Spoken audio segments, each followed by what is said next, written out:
computer because it'll be easier. Did it come up for you? Awesome. All right, so we'll get started.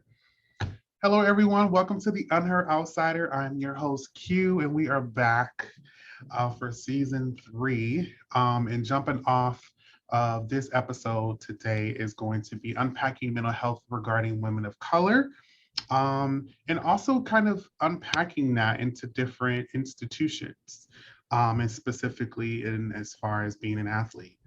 And so today I have the amazing mother, activist, just cousin, sister, wife, partner, just amazing person that just holds a place in my heart, my wonderful friend, Erin Jones. And Erin, I want you to let people know who you are and what you do. Yeah, so that's such a funny question. Who I am and what I do. I was just telling people this morning, I don't even know how to describe what I do anymore because it used to be just teacher. And then it was teacher and trainer and equity. Now it's like I just did a TEDx this weekend. I've tried out for 2 WNBA teams. I'm an author now. Like I don't even know how to describe what I am. I think what I'll say about myself is I don't fit in a box.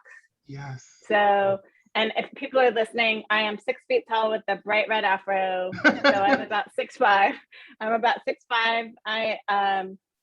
I just want to be good in the world. I think that's really, when I think about a title for myself, I want to be and do good in the world. I want to be a healer. I want to be a bridge builder. And so whatever that means, whether it means playing basketball on a basketball court or running a half marathon or doing a training for all white people, like I just want to be a healer and a bridge builder. That is amazing. And what's crazy is that for folks that don't know, I got the chance. It's funny because people were like, have you met Erin Jones? I'm like, no, I have not met Erin Jones. And they're like, you can't miss Erin. And I went to the Student of Color Conference. And, I went to faculty staff color conference too.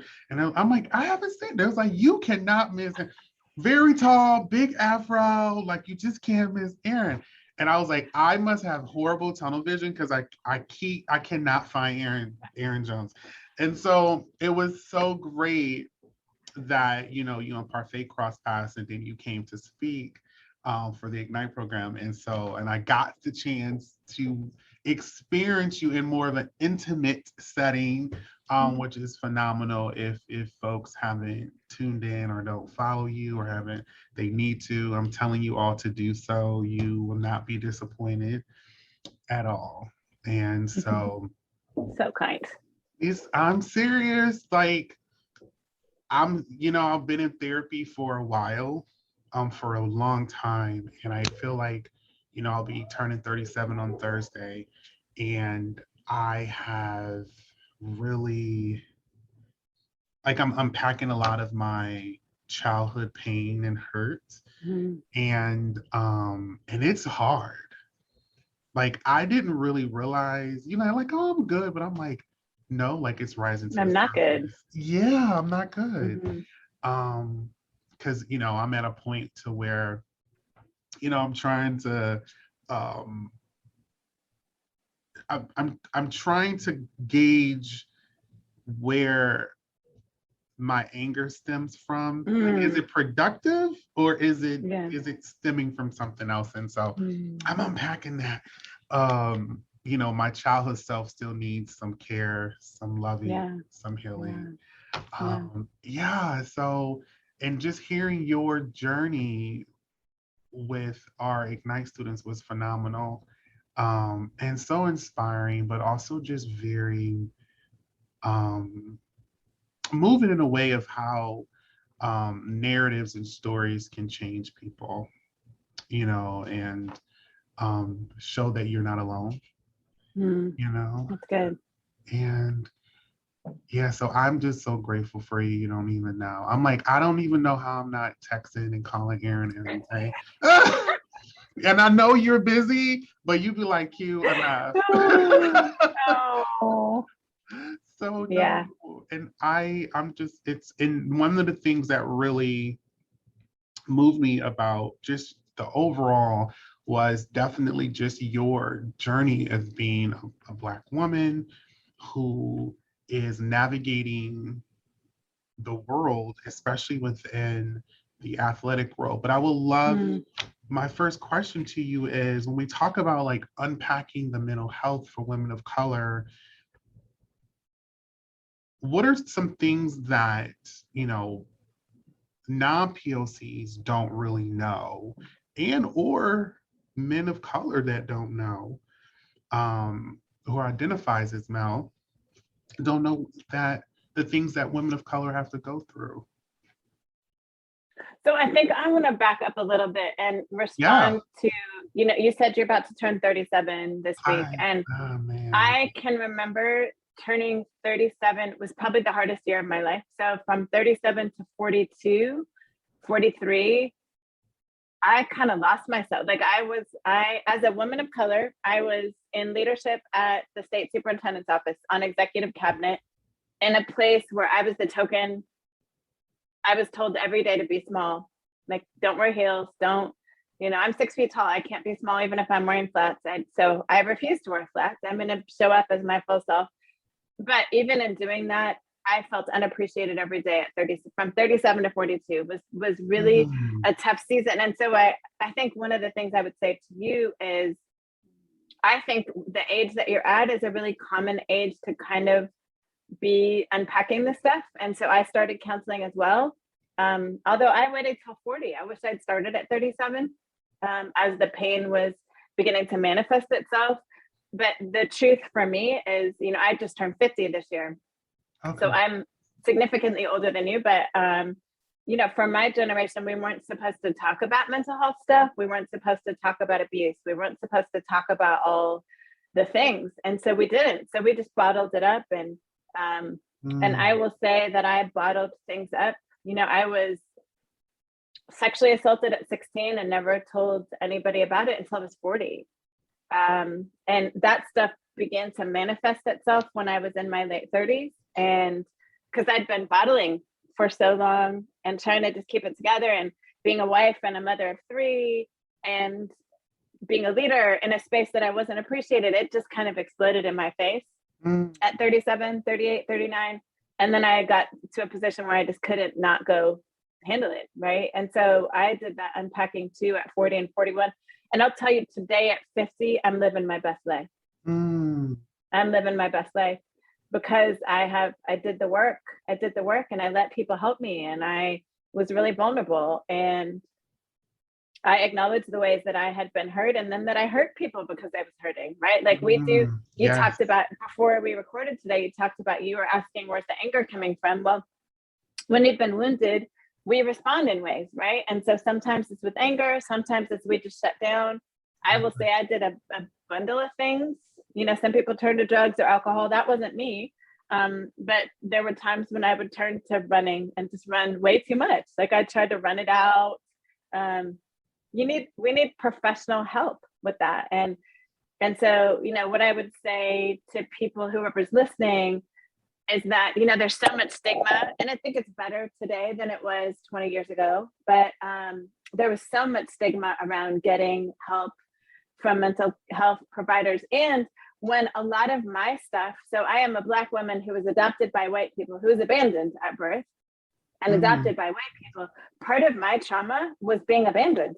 And in fact, the counselor I went to said, I think 80% of her clients at the time were adoptees. Wow. And she said, even if you have great adoptive parents, which I do, I have the best adoptive parents that you can imagine. She said, there is this inner thing for you, knowing that you were rejected by your biological mother, that every person walks through. And so for me, there was that navigating the adoption story and navigating the rejection, being adopted by white people who couldn't prepare me for the world of America. And for those who don't know, I was not raised in I was born in the US, but I was raised in the Netherlands. my parents taught me about Black history. Like I knew W.B. Du Bois, I'd read Langston Hughes, James Baldwin by the time I was 17, 18 years old. So they did a really good job of that.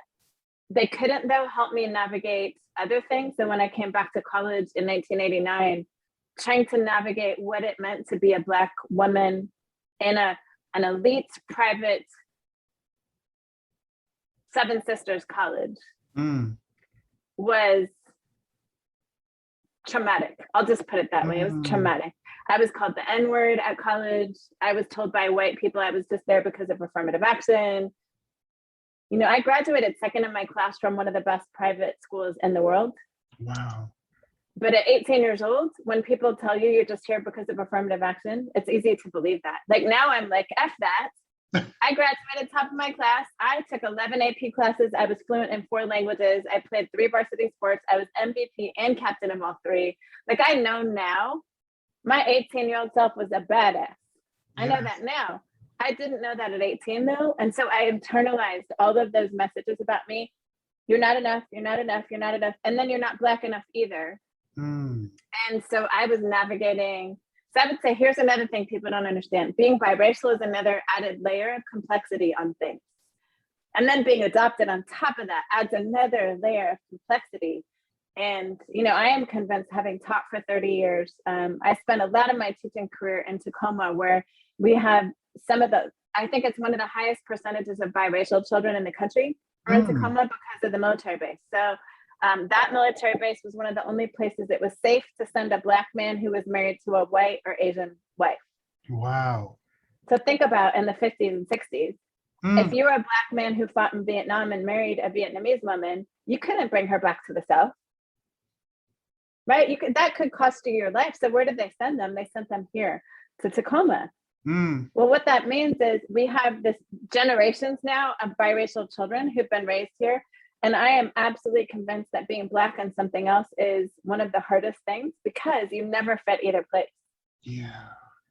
And then neither parent can help you understand what it means, right? And so I, as the teacher, became that manifestation for those biracial kids of how to be biracial. But as a young woman, I'm still trying to figure that out myself, you know? So I would say, you know, as I got into my mid-30s, I was figuring that out. And now I say to people, and I'm going to say this out loud on here because I think it will matter even for those listening who are identified as LGBTQ.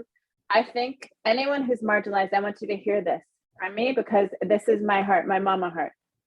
I will never be Black enough for some people. I'll be too Black for others. I will never be white enough for some people. I'll be too white for others. I will always be Erin enough, though.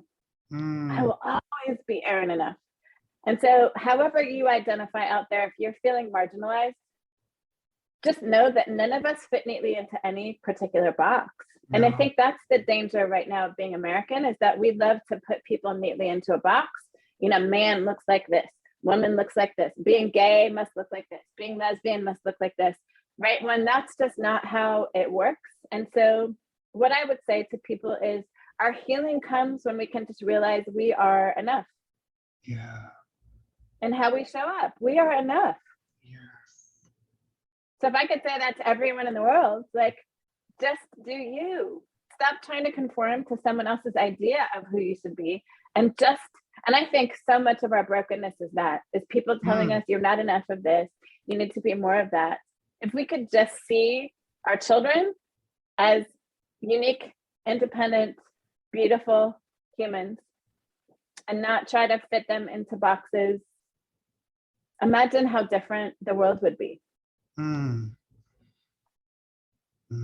So much of our trauma comes from somebody at some point, often in our childhood, trying to put us in a box that we didn't belong in. Yes. So then we spend our late teen, early 20s trying to fit ourselves into that box and realizing we don't fit. And right. And then so we don't build strong relationships because we're all like, just trying to fit into this box that we're not meant to be in. And if I could just set people free, just destroy the boxes and just set people free to be whoever they are.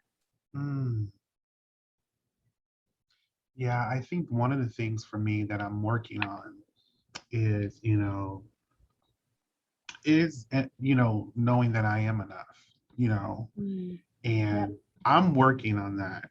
And I think, working in DEI work and I will say, I personally did not realize doing DEI work within higher ed would really cause some mental health situations, especially being a Black queer person, you know what I mean? And the amount of labor that is requested for us to do as people of color is insane.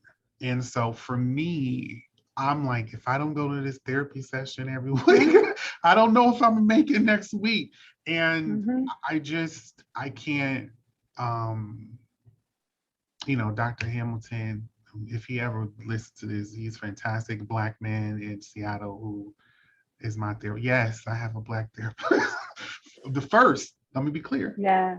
I had to go through mostly white women, and That's what's available. yeah, is from undergrad to grad, because I did do counsel. Actually, honestly, I did a little bit of counseling in undergrad, but I didn't really get in like doing therapy until graduate school, and the pressures with that being a person of color. But I mean, therapy has just really helped me. But one of the things that I just realized on so many that I've seen, witnessed, but there was just never feeling like there's a big conversation, is just the mental health and regarding women of color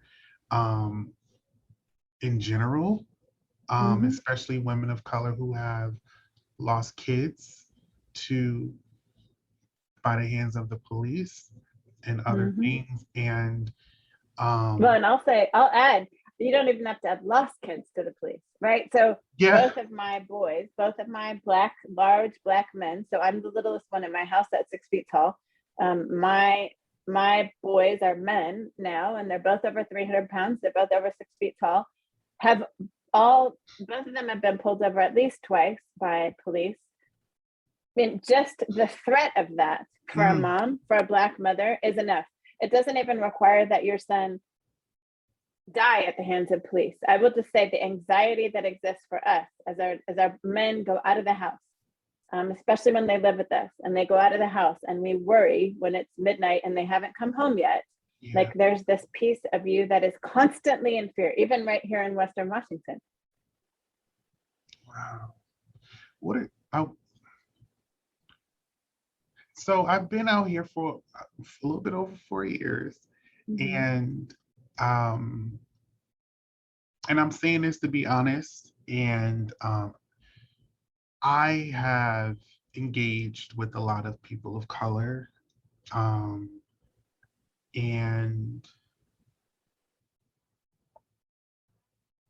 a lot of things happen with regards to community and events.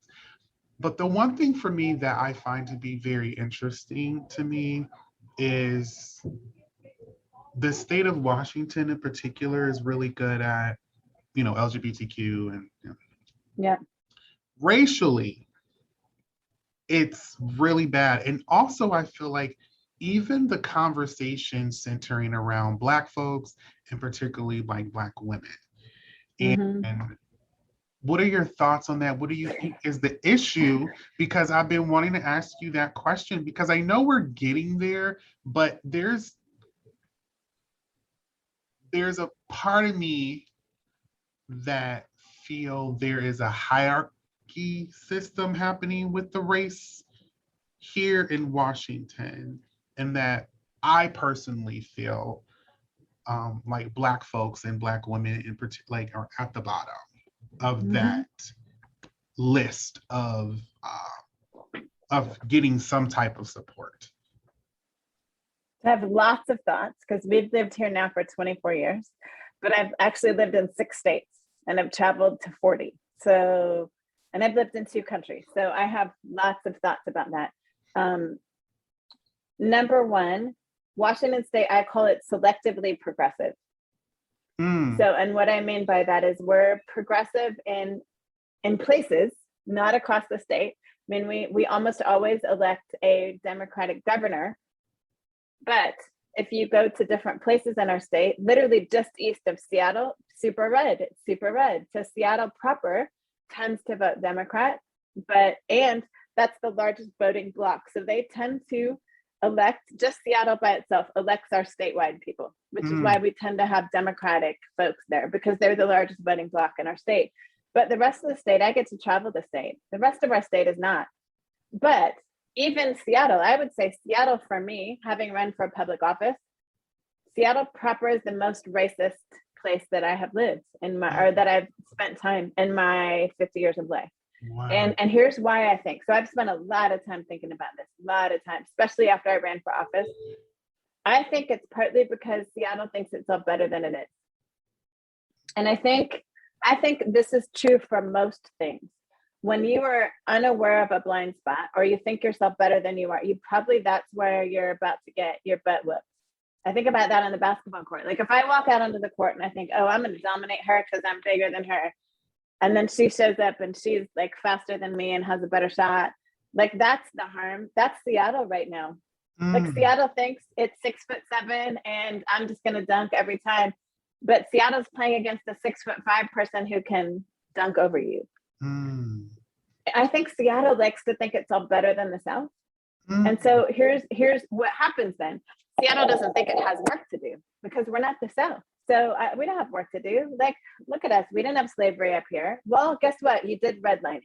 And redlining here happened for a very long time. Busing happened here for a very long time. In fact, I worked for the city of Seattle and their King County, their housing taxes. I worked for the department that did housing taxes. And what they did is they showed the redlining map and then they overlaid who lives where today. And it's almost exactly the same. And the conclusion is like we have de facto segregation right now in Seattle. And so I would say this. I think there are lots of nice white people in Seattle. And I'm going to argue, I'm not going to get so personal, but I'm going to argue that Olympia is really similar. I don't want to get into detail, but I think Olympia and Seattle are really parallel. And by the way, for those listening, Olympia was also a whites only city for a long time. So we don't get off the hook. We don't get off the hook in this. So I'm talking bad about Seattle right now, but Olympia, we don't get to be off the hook here. But I think Seattle has not really interrogated the patterns of behavior that have been there. And so they think, well, we're great. Look at us. Look at us. Look at us. Well, Seattle and Portland are two of the whitest metropolitan cities in the country. And what does that say? Like, that says something to me. That says something really clear to me. Yes. And you're right. Black women for sure are at the bottom. So even though, I'll just give you an example. And I talk about this in a couple different places. I was recruited. I won Milken Teacher of the Year, which is a Teacher of the Year award that you can apply for. It comes with a $25,000 check. It's a surprise to you. The regular Teacher of the Year, you apply for it. So you know that you're up in the running. The Milken, somebody has to apply on your behalf. And so I got the Milken Teacher of the Year award while teaching in Spokane, which is a predominantly white city. And I am very aware that as a tall Black woman, when I do really well, it's easy to spot me. But when I do something wrong, it's also easy to spot me. So I'm just very aware that I don't get to hide anywhere. And sometimes that's a huge benefit to me, and other times it's not so fabulous. But I just won Teacher of the Year, and the superintendent asked me to come work at the state superintendent's office. So I did, and I was just a director, like middle-level management,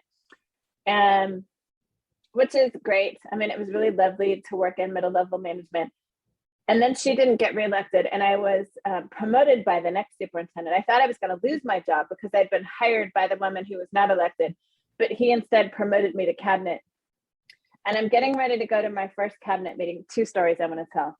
I'm getting ready to go to my first cabinet meeting. I have my best suit on, my best heels, my nails are done, my hair is done. Like I'm ready to show up in this cabinet meeting.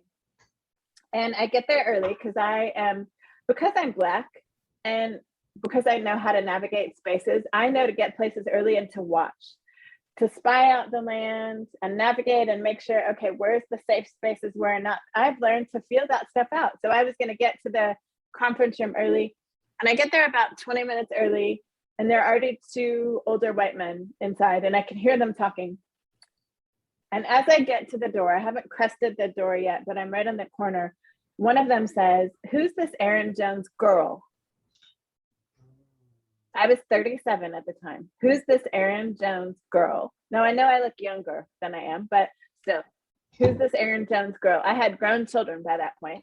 And I stop at the door. So they can't see me. And I'm standing on the other side of the door.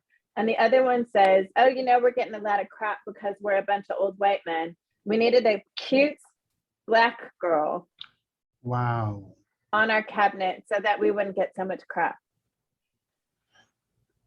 I paused, I turned around, went to the bathroom, and cried for the next 10 minutes.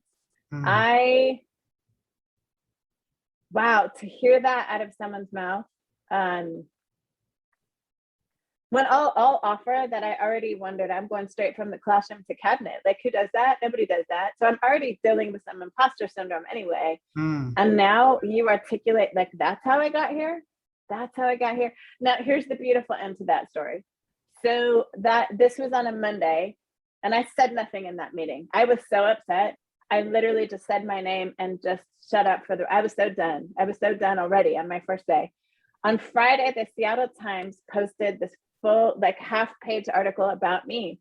So I had been at a conference 2 weeks prior, and this Black reporter saw me at the conference and heard me speak and said, "Hey, I'm here to interview someone else, but you seem really interesting." And he didn't tell me he was going to publish an article. I didn't even know who he was at the time.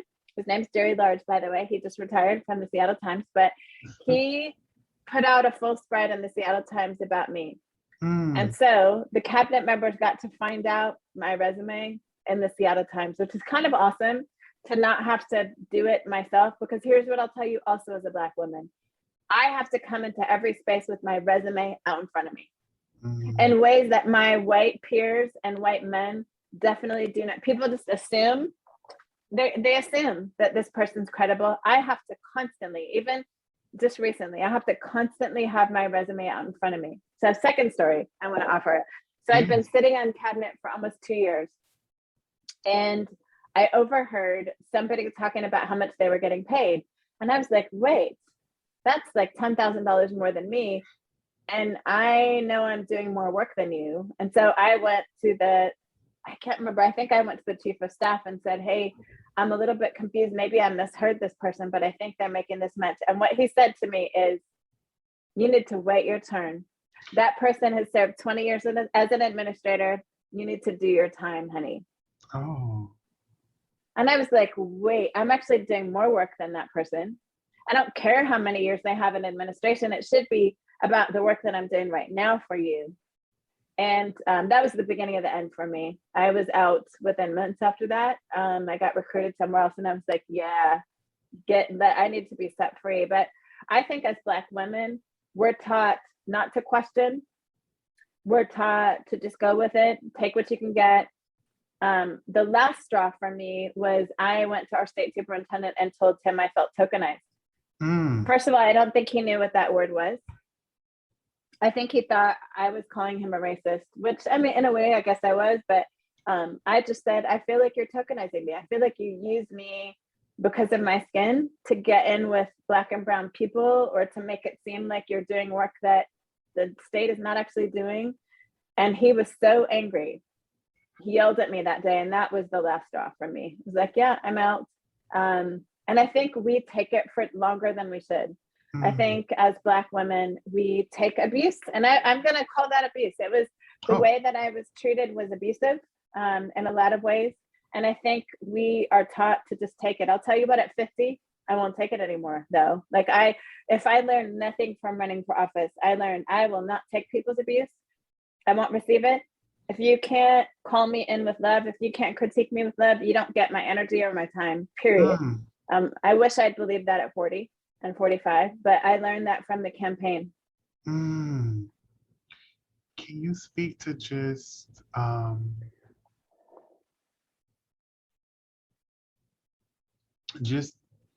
from the mental health perspective, like how did you work through that at that time? I didn't. Yeah. It was bad. It was really bad. Like, my husband and I almost got a divorce. So, oh, let me add, and this is where being a Black woman multiplies or compounds the issue.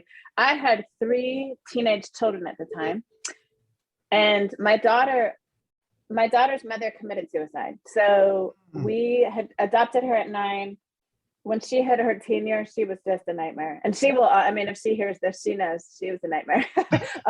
She was not in a healthy place, and we did not get along when she was in high school. And I get along with kids, period. So it was really hard for me to not get along with my own adopted child, because my mom and I get along really well. So I was an adopted kid who got along well with her mom. I am super great with teenagers. I was not good with her. And she would confess later, you know what, Erin, I didn't want to let myself love you because I felt like maybe my mother, that would be betraying my mother in some way, which is beautiful to know later. But at the time, it was, so not only am I going through this stuff at work, but when I get home now, trying to navigate her kind of toxic ways of responding to things, I would see her car in the driveway and just turn around and go to Starbucks and get some coffee and just drive the streets at times, because I just didn't have a safe place to land. And my Black husband also didn't know how to talk with me about it. He didn't know how to show up for me either. And so, and I didn't know how to really help him show up for me. So I'll offer that now after going through counseling. I know now to tell him, hey, honey, I've had a really hard day today. I need this from you. Like, can you just sit and listen to me for a minute? Or I just need to be held. I didn't know how to show up to him and be really clear about here's what I need. And so he couldn't show up for me in the ways that I don't blame him for that. But I would say, you know, we didn't know how to communicate about what we needed. And so we weren't giving each other what I wasn't giving him what he needed. He wasn't giving me what I needed. And so we almost got divorced. Wow. In that season. Yeah. Yeah. And I'll tell you what, running for office, one of the greatest gifts of running for office was, you know, my husband is an ex-football player. Oh, wow. He's used to fighting. He's used to fighting for stuff, right? Like, he's a warrior. And my being strong and independent and an executive and acting like everything was good and I have it covered was the opposite of what he needed, because he couldn't be warrior. Like, that is his personality, is, or just the way that he's wired. Like, he needs to fight for stuff. He's been playing football since he was a little guy. Now he's a head football coach. Like, he is a warrior. And what I learned from the campaign is he got to fight for me. And it was the best thing that could have happened in our marriage, was he got to fight for me. And that's how he's wired. He needed to be able to fight for me. But when I didn't let him, when I just kept holding it, I got this, I'm strong, I can do it by myself. Wow. He wasn't able to show up for me as warrior, which is who he is wired to be. And so back to, like, what if we were to just let people show up as their full selves and take the time to see people as their full selves, and then be honest about, man, I'm feeling broken right now. I need help. You know, part of our full self is being broken sometimes, right? And acknowledging that right now I'm not my best self right now, and I really need help. And that's actually a strong thing. It's not a weak thing to just acknowledge that. Wow. Yeah. Well, you know, asking for help is always an issue. Well, I know for me, you know, I think the reason that I don't tend to ask for help is because the identities that I have makes me feel like I don't think the help is fully authentic. Yeah. And is in a loving way. You know, and that was just my thing. So it was like, I would love help, but I don't think, because you don't fully grasp who I'd be and how exactly, then I don't know if that you can show up for me. Yeah, I just don't. Yeah, no, that's real. Get it. And I'm like, so when I take on the, you know, it's funny because, you know, Parfait would be like, I know you, what he says, like, he always say, I know you, there's some softness in there. I'm like, you know, you know, and I'm like, you know, but I'm like, barriers, or I would say walls, are there because I've been hurt by Black folks, Black queer folks, Black straight folks, white folks. And so for me, it's almost one person at a time when I'm engaging in building something. A vetting process, so you will. So I Trust. just, yes.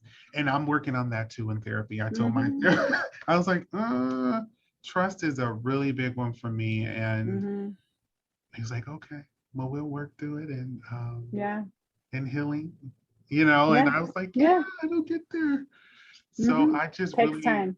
Yes. Oh my gosh. And You got to be kind to yourself. You have to be kind to yourself too. But I am now, but I wasn't when I was 37. I was not kind to myself. So I was hurting and I was doing stupid things, and then I'd beat myself up for that stupid thing that I just did, and then I was hurting more, and then I'd beat myself up. It's just that rat race that you end up in. Yeah, I'm in it. I think there is a part of me that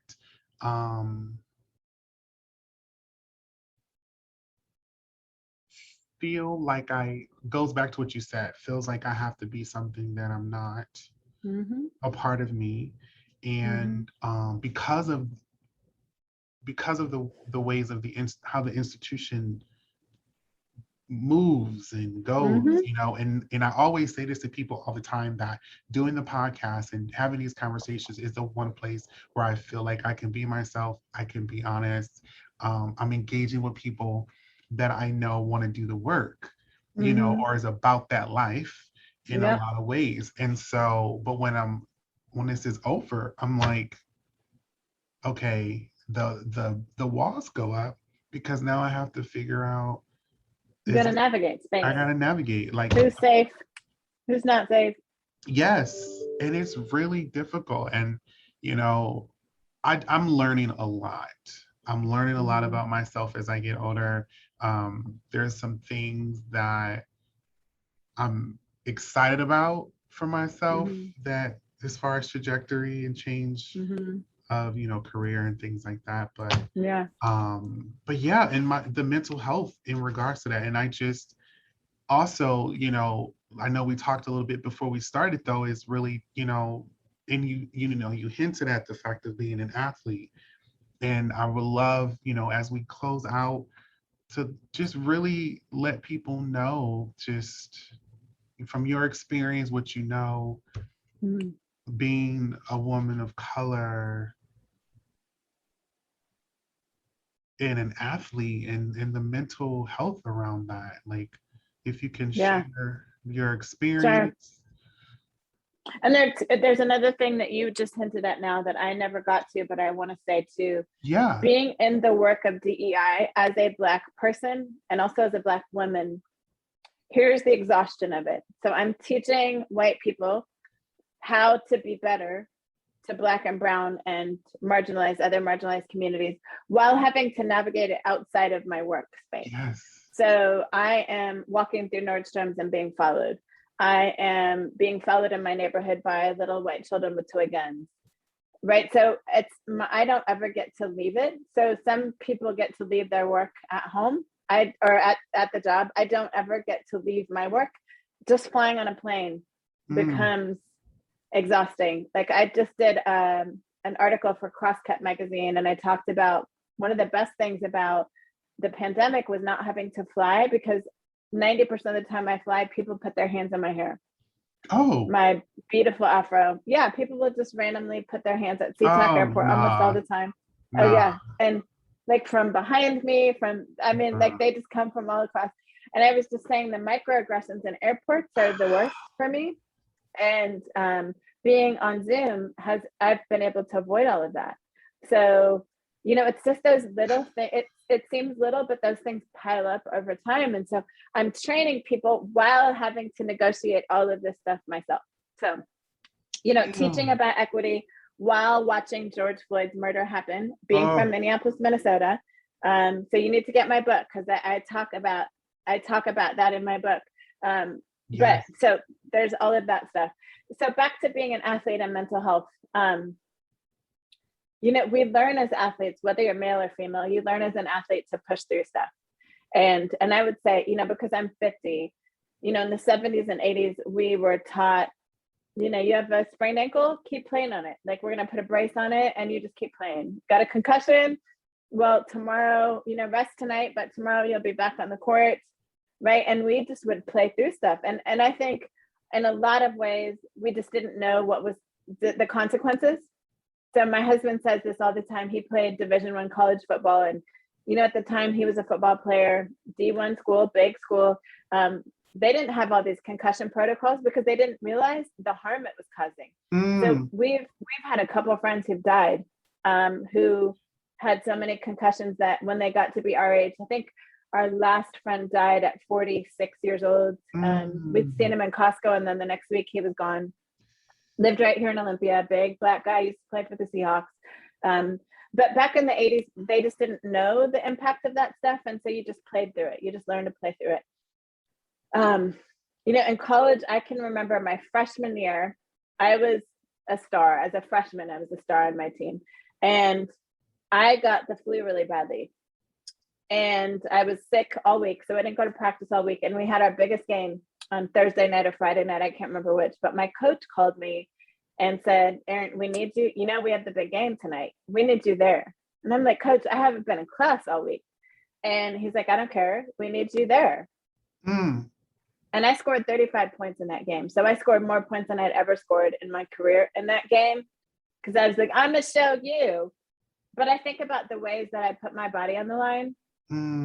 Either to prove somebody else wrong or because I felt pressured to.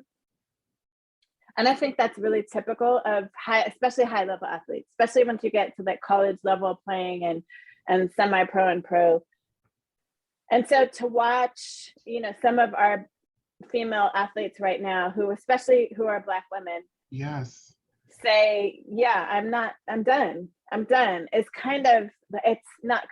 incredibly inspiring because I don't feel like my friends and I ever felt like we could say no. I don't feel like we were able to say when we were their age, yeah, I can't do that. There was not that option. And so they so inspire me. And I think they're really blazing a trail. So often Black women have put their bodies on the line. From the beginning of time, we've been putting our bodies on the line. And for them to say, you know what, enough, we're done. Like, we're not doing this anymore. I think is such a powerful witness to the world that, Simone Biles is arguably the best athlete ever, best gymnast ever to have lived on the planet. And for her to say, yeah, I actually don't need another Olympic medal. My health matters more to me. My mental health matters more. But here's the other thing that I want to say about her story. Yes. That, maybe it's being told places, but because I'm so busy, I don't get to see the news all the time. I think that real tragic story, though, is that a white man took her innocence from her. And it's because of him and his actions that she now is having to step away from the thing she loves more than anything. Yes. That to me is yes, powerful that she was able to say, no, I'm done. And the other side of it, how many times has a white man stolen our dreams from us? Right. And that's the thing that strikes me as I look back at my own life, as I look, and that's not to say like all white men are awful. That's not at all what I'm saying. So I don't want white men out there. I don't want you to hear that. That's not what I'm saying.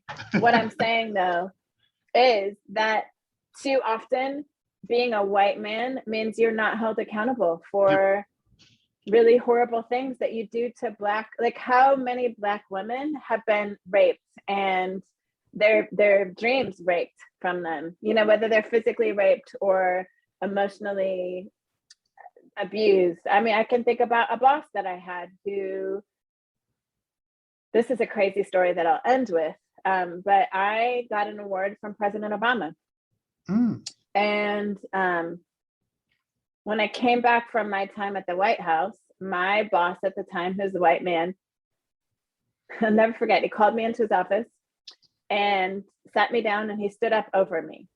So I was taller than him in person. So he sat me down and stood up over me. And he said, your shit stinks like the rest of us. And it's my job for the rest of the time you work for me to remind you that your shit stinks like the rest of us. That's what he said to me the day I got back from getting an award at the White House. Oh. And I look back at that today, and he was so threatened by me. And what he could have done is say, oh my gosh, look at somebody from our school district got this amazing award at the White House. Look at me, I hired really well. Look at this. Like, if he wanted to be a star, he could have just like used that to be a star. But he had to squash. Do you know, we never met. So he was I was his direct supervisee. We never met again for another year. So I continued to work in the district, but I never had a meeting with my boss for the rest of the next year until I quit and moved somewhere else. But I think about that. Like, he could not stand the idea that I had been invited to the White House. Could not stand it. And again, I'm not saying all white men are this way, but there are too many white men in leadership positions who can get away with doing really horrible things to Black women. Yes. And that has to be called out, and it has to stop. And I'm going to offer today that it's killing white men too. It's killing their spirits too. It's not just killing our spirits, it's killing their spirits too. And so this is not just about Black women getting healthy. This is about us, like capital US, getting healthy. And the ways that we're doing business right now do not lead to healing. And I have one more question, though, I want to ask before we go is, you know, being on the ground has always been where I find my just everything. And I say I'm on the ground in the sense of being in somewhat mid-management. I don't know what the whole AD thing means. I just know it's a title. So I don't know what it means. I just know I'm doing work that I care about. And, you know, I'm a Blacktivist, you know, and then an administrator. So I just want to, you know, how I show up. And, but I've heard there's just been a lot of conversations here around, you know, women of color and their experiences within higher ed or just in any kind of educational system. I would love for you to just give some advice to those listening that might be of upper management, that are either supervising women of color or around women of color, a piece of advice to give? So I want to give two pieces of advice. So if you're a woman of color in a leadership role, self-care is really important. And that means you have to say no to stuff.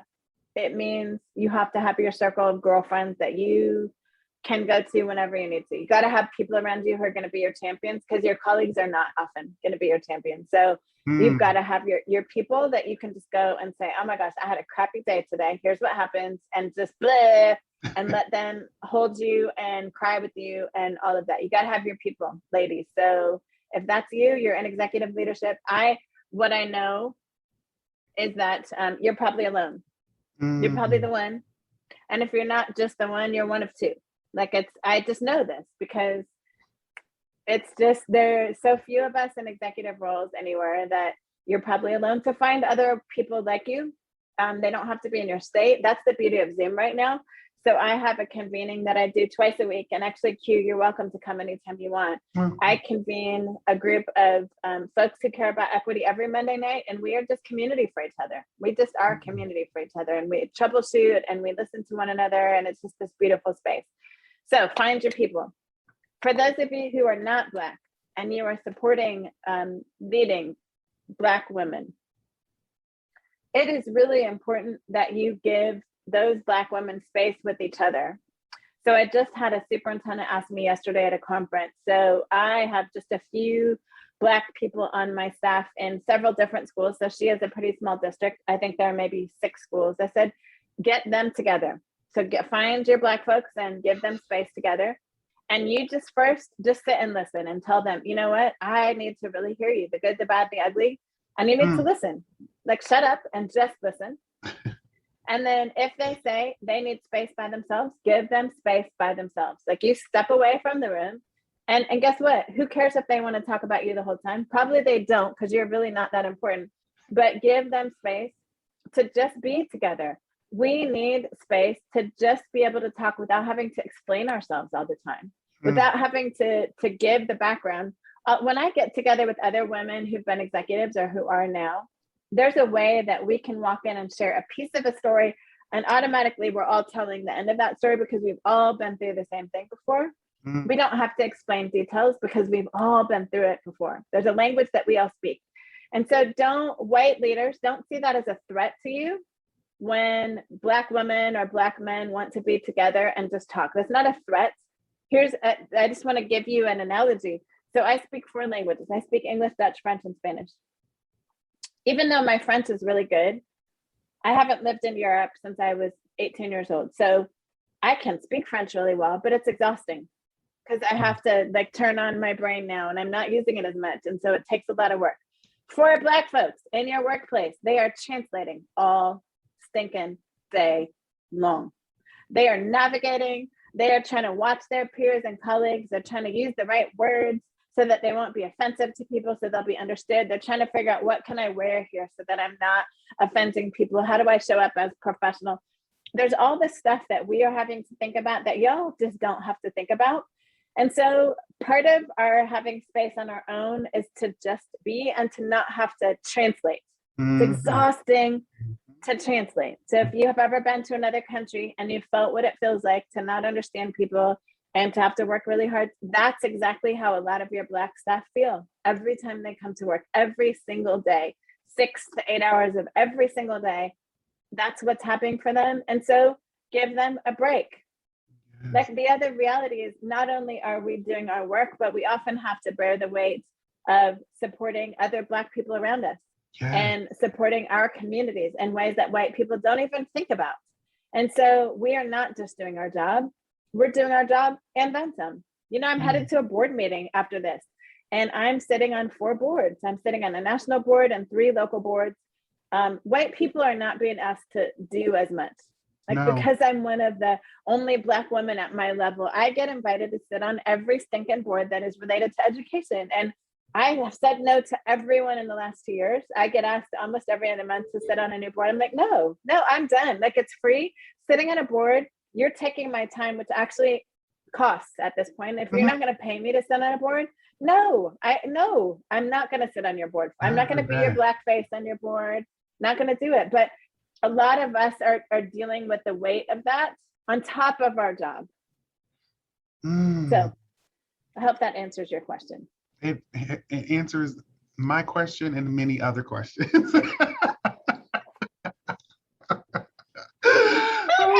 I'm just saying, you know, you drizzled a little sauce on there, which is always great. And, you know, it's always good spending time with you, Erin. And one, I just appreciate you coming on and just being in community with me and just doing this. You know, I didn't think the podcast would be as, I guess, people would be engaged with it. You know, COVID happened and I was like, hey, we can't do programming. We might have to do podcasts. And I've enjoyed it and people have enjoyed it. And people like, hey, when is it coming back? I'm like, it's coming. It's coming. And I'm like, I always tell Parfait, people really want to hear me talk? I don't know. But I always joke about that. But it's always good to see you and just be with you. I will just say thank you and want to tell the listeners I appreciate you for tuning in for this conversation and also engaging with us. And just stay tuned for the next episode. There will be a part 2 to unpacking women of color, and particularly in their mental health. And so stay tuned to part 2, and we will be back at it again. And you all just have a really, really, really, really great time. And I'm peacing out. And as I always say, show up and do the work. Then that's all I ask at this point.